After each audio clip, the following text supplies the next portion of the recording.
Hello friends, आपका स्वागत है हमारे चैनल लाइक स्टडी 09 पर, जिससे हो जाएगा आपको अपनी पढ़ाई से प्यार। चलिए शुरू करते हैं आज के टॉपिक से, जो है गवर्नमेंट ऑफ इंडिया एक्ट 1935। हम इससे पहले स्टार्ट करें कि भाई इसके क्या प्रोविजंस थे, हम बात करते हैं कि इसमें कौन कौन से सोर्सेज का यूज़ किया गया है। तो जब भी हम ये अपने सारे टॉपिक्स पढ़ रहे थे तो हमने ऑलरेडी मेंशन किया था कि इससे जो है गवर्नमेंट ऑफ इंडिया एक्ट बना है। तो हमने किन किन पे बात की थी? साइमन कमीशन की रिपोर्ट पे, नेहरू रिपोर्ट पे, जिन्ना फार्मूला पे, फर्स्ट, सेकंड और थर्ड जो राउंड टेबल कॉन्फ्रेंस हुई थी उसमें जितने भी डिस्कशंस हुए थे उनकी जो है रिपोर्ट्स कह लो, जो श्वेत पत्र हैं जो हमने थर्ड राउंड टेबल कॉन्फ्रेंस में देखी थी, और जो उसके बाद में एक संयुक्त प्रवर समिति की रिपोर्ट तैयार हुई थी जिसे जॉइंट सिलेक्ट कमेटी रिपोर्ट कहा जाता है, वो हो गई। और इसी तरह जो है लूथियन रिपोर्ट हो गई। तो ये सारी जो है रिपोर्ट्स और डेटा जो है मिलकर जो है इस एक्ट को फॉर्म करता है। और ये जो एक्ट है ये जब बना था तो इसमें 321 सेक्शंस थे जो बेसिकली स्पेसिफिक सब्जेक्ट्स को इंडिकेट करते थे। 14 पार्ट्स थे जो आज के वर्तमान अगर हम कॉन्स्टिट्यूशन को बोले हमारे अपने, तो उसमें जो है 25 हैं। और ऐसे ही जो है 10 शेड्यूल थे जो आज के वर्तमान समय में हम बोलें तो 12 हैं। ठीक है। और जो शेड्यूल होते हैं ये एक्सटेंसिव लिस्ट होती है उन सब्जेक्ट्स की। ठीक है। ये जो सेक्शंस हैं और इनके जो ये सब्जेक्ट्स हैं इनका एक्सटेंसिव लिस्ट होता है। और अगर हम बात करें आज के वर्तमान जो है संविधान की, तो 448 कॉन्स्टिट्यूशन कह रही हूँ आर्टिकल्स हैं बेसिकली। अगर हम बात करें अभी 2024 की, तो 2024 तक जो है 470 आर्टिकल्स जो है एग्जिस्ट करते हैं। ठीक है। अब हम बात करते हैं कुछ स्पेशल फैक्ट्स की। तो जो हमने 1919 का एक अधिनियम पढ़ा था, मॉर्ले मिंटो रिफॉर्म, ठीक है, उसमें हमने पढ़ा था जो प्रोविंसेस होते थे ना उसमें डायरकी थी। ठीक है। जिसको रिप्लेस किया गया 1935 के इसी एक्ट से, जो अब हम पढ़ने जा रहे हैं, किससे? केंद्र में जो है इस डायरकी को लाया जाता है, प्रोविंसेस से हटाकर केंद्र में लाया जाता है। ठीक है। अब इसी तरह जो है 1919 का जो अधिनियम था वो जो है केंद्र में द्विसदनीय विधायिका को जो है लाता था। ठीक है। तो अब उसे जो है रिप्लेस करके 1935 वाला अब वो जो है प्रांतों में द्विसदनीय विधायिका लाता है। जैसे आज के समय में लोकसभा राज्यसभा है ना, उसी तरीके से। तो आप देख रहे हो ये एकदम स्वाइप हो गया है। जहाँ 1919 में प्रांतों में द्वैत शासन था, अब 1935 में जो है केंद्र में हो गया। और वहीं 1919 में जो केंद्र में द्विसदनीय विधायिका थी वो 1935 के बाद जो है प्रांतों में कर दी गई। ठीक है। अब हम बात करते हैं इसके कुछ इम्पॉर्टेंट प्रोविजंस की, कि इस एक्ट में ऐसा क्या खास है जो भाई हम इतना ज़्यादा इसे पढ़ते हैं कि भाई हमारा आज का जो संविधान है उसमें से भी काफ़ी कुछ जो है इस गवर्नमेंट ऑफ इंडिया एक्ट से ही लिया गया है। और सोर्सेस तो हम देख ही चुके हैं कि गवर्नमेंट ऑफ इंडिया एक्ट किन से बना है? साइमन कमीशन से, नेहरू रिपोर्ट से, जिन्ना रिपोर्ट से मेनली। ठीक है।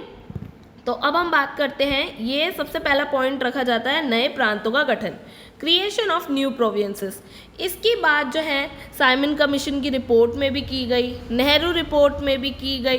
तो अब जो है यहाँ पे भी क्लियर कर दिया गया कि जो सिंध को है बॉम्बे से अलग कर दो, उड़ीसा को बिहार से अलग कर दो, और जो अदन था उसको ब्रिटिश एम्पायर से ही बाहर कर दो, मुक्त कर दो, और जो बरार है वो मध्य प्रांत में शामिल कर लिया जाए। ठीक है। अब नेक्स्ट क्या बात कही गई?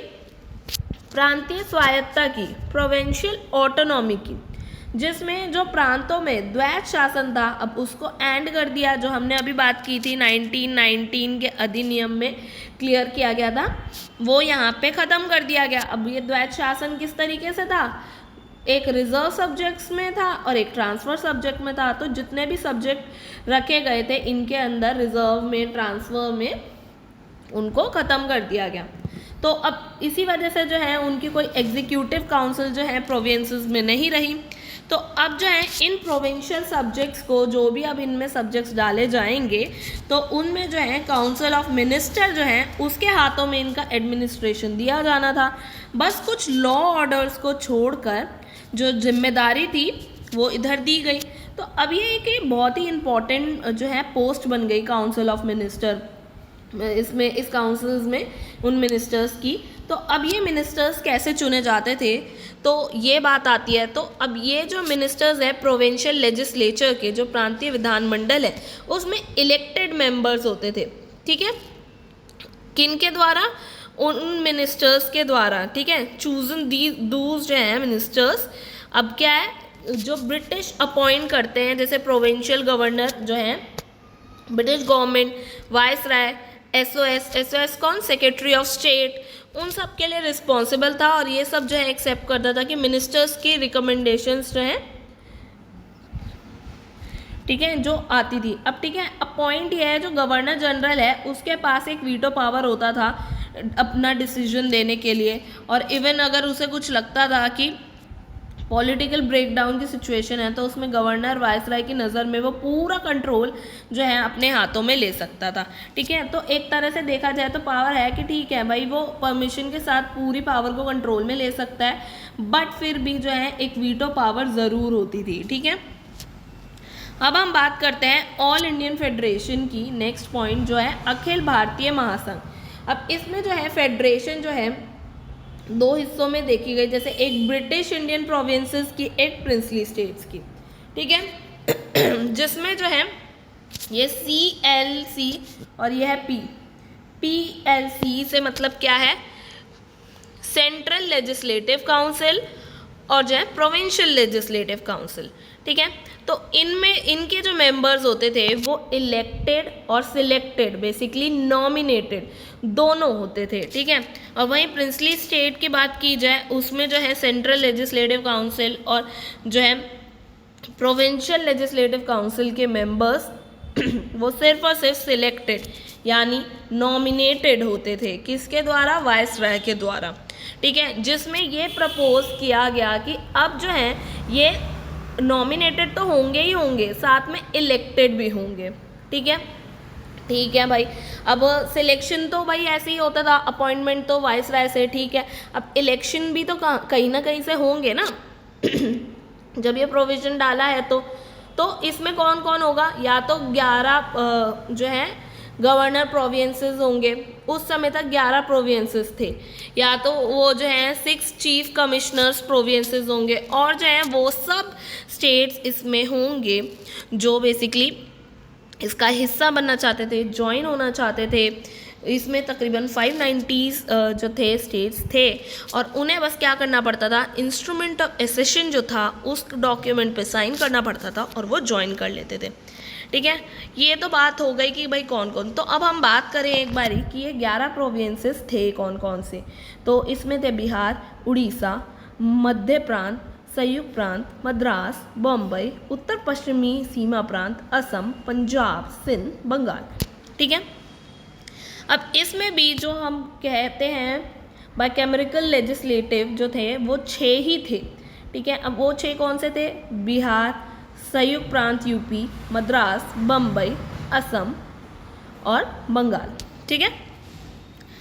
अब ये जो एक्ट है, इस एक्ट के थ्रू जो ये ऑल इंडियन फेडरेशन थी, ये तब तक एग्जिस्टेंस में नहीं आ सकती थी जब तक जो ये फेडरल लेजिस्लेचर जो है उसमें जो अपर हाउस में 50% तक जो है प्रिंसली स्टेट शामिल नहीं होते। अब प्रॉब्लम यही थी कि ये प्रिंसली स्टेट इतनी जल्दी कैसे राज़ी हो जाएंगे, वो भी 50% या उससे ज़्यादा। तो इसी वजह से हम बात करेंगे ये लागू क्यों नहीं हो पाया। तो भाई लागू ना होने के पीछे कुछ कारण थे, जैसे रियासतों के शासकों के विरोध के कारण आधे से अधिक रियासतों ने तो इनकार कर दिया था, और दूसरा रीज़न ये था कि सेकेंड वर्ल्ड वॉर जो है स्टार्ट हो चुका था। अब क्योंकि सेकेंड वर्ल्ड वॉर स्टार्ट हो चुका था, आज तो हम जानते हैं कि भाई वो कब शुरू हुआ और कब ख़त्म हुआ, बट जब वो शुरू हुआ था तब उन्हें तो नहीं पता था ना कि ये कब ख़त्म होगा। या तो ख़त्म होने को कल भी हो जाए, परसों भी हो जाए, तरसों भी हो जाए, या सालों बाद हो जाए, या ना भी हो। तो इसी कारण से जो है उसे अनिश्चित काल ध्यान रखिए, अनिश्चित काल तक जो है स्थगित कर दिया गया था, ठीक है। अब हम बात करते हैं अपने नेक्स्ट जो है पॉइंट पर, इसमें जो है division of federal subjects, basically संघीय विषयों का विभाजन। तो ये जो है 3 में किया गया, ठीक है। जिसमें पहला था फेडरल लिस्ट, जो कि संघीय सूची है, जिसमें 59 सब्जेक्ट्स को रखा गया। और अगर हम आज की बात करें हमारे वर्तमान संविधान में, तो ये है 100, ठीक है। और इसकी जो है प्रोविंशियल लिस्ट जो थी, प्रांतीय सूची थी, उसमें 54 सब्जेक्ट्स को रखा गया था, जो वर्तमान में 61 है, ठीक है। और तीसरी आती है समवर्ती सूची, कॉन्करेंट लिस्ट, उसमें जो है 36 सब्जेक्ट्स थे, जिसमें आज जो है 52 सब्जेक्ट्स आते हैं, ठीक है। अब हम बात करते हैं नेक्स्ट पॉइंट की, जो है introduction of dyarchy at the centre. हमने अभी बात की थी केंद्र में द्वैध शासन की जो है शुरुआत की गई। तो जो डायरकी थी सेंटर में, वहाँ के कानून के लिए जो है संघीय विषय जो है बनाने के लिए जो है रिजर्व विषय रखे गए और स्थानांतरित विषय, ट्रांसफर्ड सब्जेक्ट। तो अब जो रिजर्व थे वो थे डिफेंस, एक्सटर्नल अफेयर और एडमिनिस्ट्रेशन ऑफ ट्राइबल एरिया। और बाकी जो आते हैं सब्जेक्ट्स वो सारे जो है ट्रांसफर्ड, स्थानांतरित विषयों में आ जाते हैं। तो जो रिजर्व्ड में होते थे उसमें जो है गवर्नर जनरल और उनकी एग्जीक्यूटिव काउंसिल जो थी वो कार्यकारी परिषद के तौर पे काम करती थी और 3 साल से अधिक वो जो है नहीं रहती थी। और वहीं अगर हम बात करें ट्रांसफर सब्जेक्ट की, तो वहाँ पे जो गवर्नर जनरल की मिनिस्टर्स होते थे, ठीक है, जो कि बेसिकली 10 साल से अधिक काम नहीं करते थे, ठीक है। तो 10 साल उनका टेन्योर था और 3 साल रिजर्व वालों का।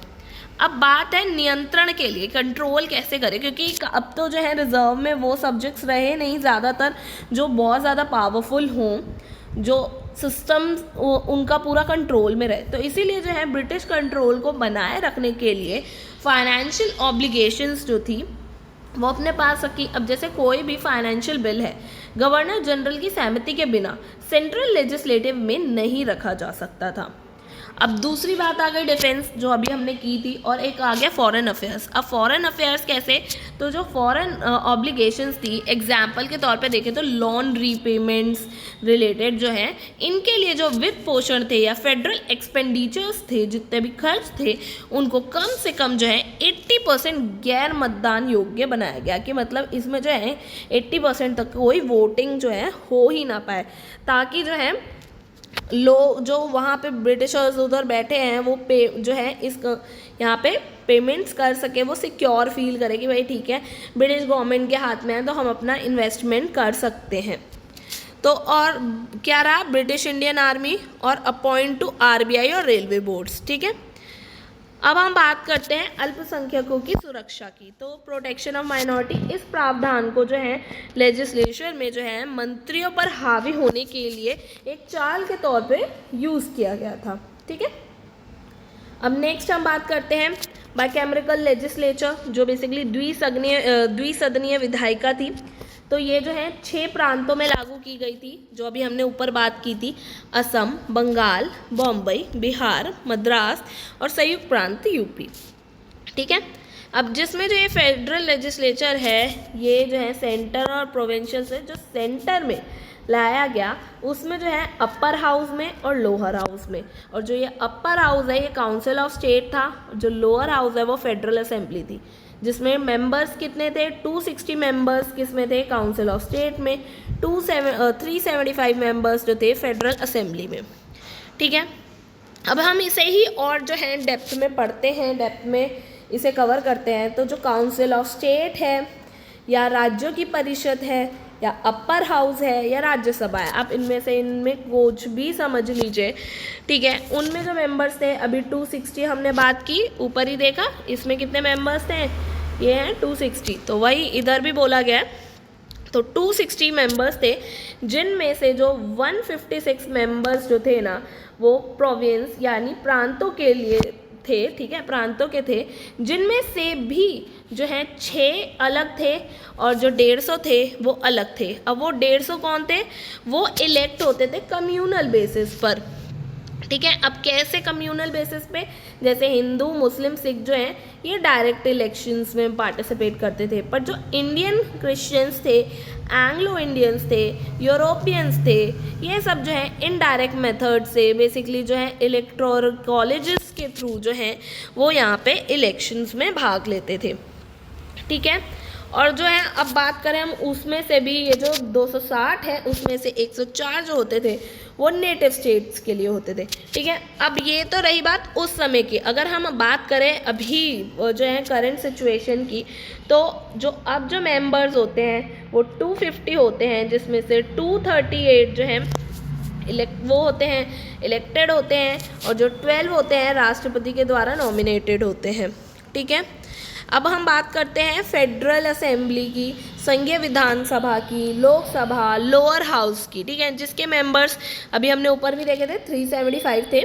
375 में से जो 250 थे वो प्रोविंसेस के लिए थे, और जो 125 थे वो जो है प्रिंसली स्टेट्स के लिए थे, जिनका जो है कार्यभार कितने का था, 5 वर्ष के लिए जो है उनका कार्यभार था, या उससे पहले तक। जैसे ही इधर जो है राज्यसभा में भाई होता है ना 3 वर्ष के लिए होता, वो यहाँ 3 वर्ष के लिए जो है 1/3 जो है साथ साथ डिसॉल्व होते हुए चलेंगे, 3 वर्ष में हर 1/3, और यहाँ पे जो है 5 वर्ष में या उससे पहले तक, ठीक है। और वही जैसे हमने अभी यहाँ पे वर्तमान सिचुएशन जो ये पूरे को देखा, ऐसे ही यहाँ पे भी जो है करेंटली में जो है 545 मेंबर्स हैं, जो बेसिकली आगे अब एक्सटेंड होने हैं, क्योंकि न्यू पार्लियामेंट भी फॉर्म हुआ है और आगे एक्सटेंड होना है नंबर। बट जो अभी है 545 हैं, जिसमें से जो 543 हैं वो ये होते हैं इलेक्टेड, और जो 2 होते हैं वो होते हैं राष्ट्रपति द्वारा जो है मनोनीत, ठीक है। अब जो है ये जो 2 हैं ना ये मनोनीत, वो जो है 2020 के 104वें संशोधन से जो है इसे हटा दिया गया है। ये जो एंग्लो इंडियंस हैं इनको हटा दिया गया है, ठीक है। तो अब हम आगे बात करते हैं ये जो इस्टेब्लिशमेंट ऑफ फेडरल कोर्ट की, जो है संघीय न्यायालय की स्थापना, जिसके लिए जो है 1 अक्टूबर 1937, ठीक है, जिसमें जो है फेडरल कोर्ट जो है उसमें चीफ जस्टिस जो थे उनके साथ में 6 जज होते थे, और जो फर्स्ट चीफ जस्टिस बने थे वो थे सर मॉरिस ग्योवर। अब जो है इसी समय जो है कंट्रोल भी रखा गया रेलवे में, अब किसके थ्रू, फेडरल रेलवे अथॉरिटी, जिसमें जो है तकरीबन न्यू 7 मेंबर्स की बॉडी बनाई गई थी, और ये अथॉरिटी जो थी मिनिस्टर और काउंसिल के कंट्रोल से एकदम फ्री थी, ताकि जो है ब्रिटिश स्टेक होल्डर्स जो थे उनको ये आश्वासन मिलता रहे कि जो उनकी इन्वेस्टमेंट है वो काफ़ी सेफ है, ठीक है। आगे बात क्या की गई, कम्यूनल और सेपरेट इलेक्टोरेट्स की, जिसमें एंग्लो इंडियंस और इंडो क्रिश्चियंस जो थे उनको सेपरेट इलेक्टोरेट दिया गया। विमेंस को जो है रिजर्वेशन दिया गया 41 सीट्स का प्रोविंशियल लेजिस्लेचर में, और कुछ हद तक सेंटर में भी। और वहीं डिप्रेस क्लास की बात की जाए तो उनको भी जो है रिजर्वेशन दिया गया। अब हम बात करते हैं आगे कि supremacy of British parliament. Supremacy थी यहाँ पे ब्रिटिश पार्लियामेंट की, ऐसा क्यों कह रहे हैं, क्योंकि जो इंडियन लेजिस्लेचर था जो बेसिकली बटा हुआ था ऐसे फेडरल और प्रोविंशियल में, ठीक है, वहाँ पे ये राइट ही नहीं था कि कॉन्स्टिट्यूशन जो भी फॉर्म हो रहा है उसको अमेंड किया जाए, उसको संशोधित किया जाए या उसको बदला जाए, ये राइट था ही नहीं। और ये राइट किसे था, ब्रिटिश पार्लियामेंट को ही था ये सारी अथॉरिटी की, अगर कोई भी जो कॉन्स्टिट्यूशन में लॉ बन रहा है तो उसको जो है अमेंड सिर्फ और सिर्फ ब्रिटिश पार्लियामेंट करेगी, ना कि इंडियन लेजिस्लेचर, ठीक है। नेक्स्ट बात की गई वर्मा की, उसे सेपरेट किया जाए इंडिया से। तो अब जो है उसमें मेंशन किया गया जो वर्मा है जो वो एक नया अलग न्यू ऑफिस या एक सेपरेट कॉलोनी के तौर पे जो है बनेगा, जिसका जो है सेम ही SOS रहेगा। अब SOS कौन, सेक्रेटरी ऑफ स्टेट, ठीक है। तो जो फर्स्ट सेक्रेटरी ऑफ स्टेट था जो बेसिकली इंडिया का भी था और वर्मा का भी था, वो था लॉर्ड डुंडस, ठीक है। अब इंडिया जो है ऑफिसेस जो थे SOS के, बर्मा और इंडिया के, वो कब ख़त्म हुए या अलग हुए, वो 1947 में हुए थे इंडिपेंडेंस के बाद में, ठीक है।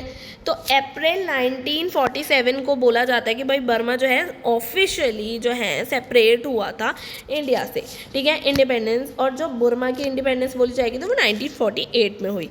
और जो फर्स्ट और लास्ट सेक्रेटरी था बर्मा का वो था विस्कॉट एनस्मोर, ठीक है। आगे हम बात करें कि क्या बात की गई इसमें, प्रोविजंस क्या मेंशन किए, तो abolition of Indian councils of the secretary of state, basically भारतीय सचिव की परिषद की समाप्ति। जो 1848 के एक्ट में जो एसओएस था, बेसिकली भारतीय सचिव जो था, स्टेट ऑफ सेक्रेटरी जो था, वो अपनी एडवाइस रख सकता था, वो जो है इस act government of India act 1935 में जो है इसे ख़त्म कर दिया गया। तो ओवरऑल हमने जो है ये तकरीबन शॉर्ट में 12 पॉइंट्स को पढ़ा जाना, तो इससे हमें ये पता लगा कि दो विचारधाराएं जो हैं उभरी, जो थी चेंजर्स और नो चेंजर्स की। तो अब भाई चेंजर्स में कौन कौन था, तो सी राजगोपालाचारी, भूलाभाई देसाई, एम अंसारी, बीसी रॉय, सत्यमूर्ति। ठीक है, अब हम बात करें नो चेंजर्स की, तो वल्लभ भाई पटेल, एस.सी. बोस, राजेंद्र प्रसाद, जे.बी. कृपलानी। ठीक है, तो अब हम कुछ ओपिनियंस देखते हैं इस एक्ट को लेके, और जो है लोगों के ओपिनियन क्या थे, किन लीडर्स के क्या ओपिनियन थे। तो जे.एल. नेहरू जो थे, जवाहरलाल नेहरू, वो कहते थे ये दास्ता का अधिकार पत्र है। ठीक है, ऐसे ही जिन्ना ने क्या बोला, ये पूर्णतः सड़ा हुआ, मूल रूप से बुरा और बिल्कुल अस्वीकृत है। और इसी तरह जो है सी राजगोपालाचारी ने जो है इसे द्वैत शासन से भी बुरा बताया, जो डायरकी थी ये उससे भी ज़्यादा बुरी है। फिर भी इतना इसका क्रिटिसिज्म होने के बावजूद भी जो इलेक्शंस थे जो अब होने थे 1937 में, जो यहाँ मेंशन है, उसमें जो है इन सब ने भाग लिया। तो अब जो है हम अपनी नेक्स्ट क्लास में बात करने वाले हैं प्रांतीय चुनाव और मंत्रिमंडलों के गठन की। ठीक है, तो आई होप आपको आज की क्लास अच्छी लगी होगी। अगर आपको आज की क्लास अच्छी लगे तो प्लीज़ लाइक, शेयर और सब्सक्राइब करें, और अपने फीडबैक्स जो हैं कमेंट के थ्रू हमें पहुंचाएं। मिलते हैं नेक्स्ट वीडियो में, तब तक के लिए गुड बाय।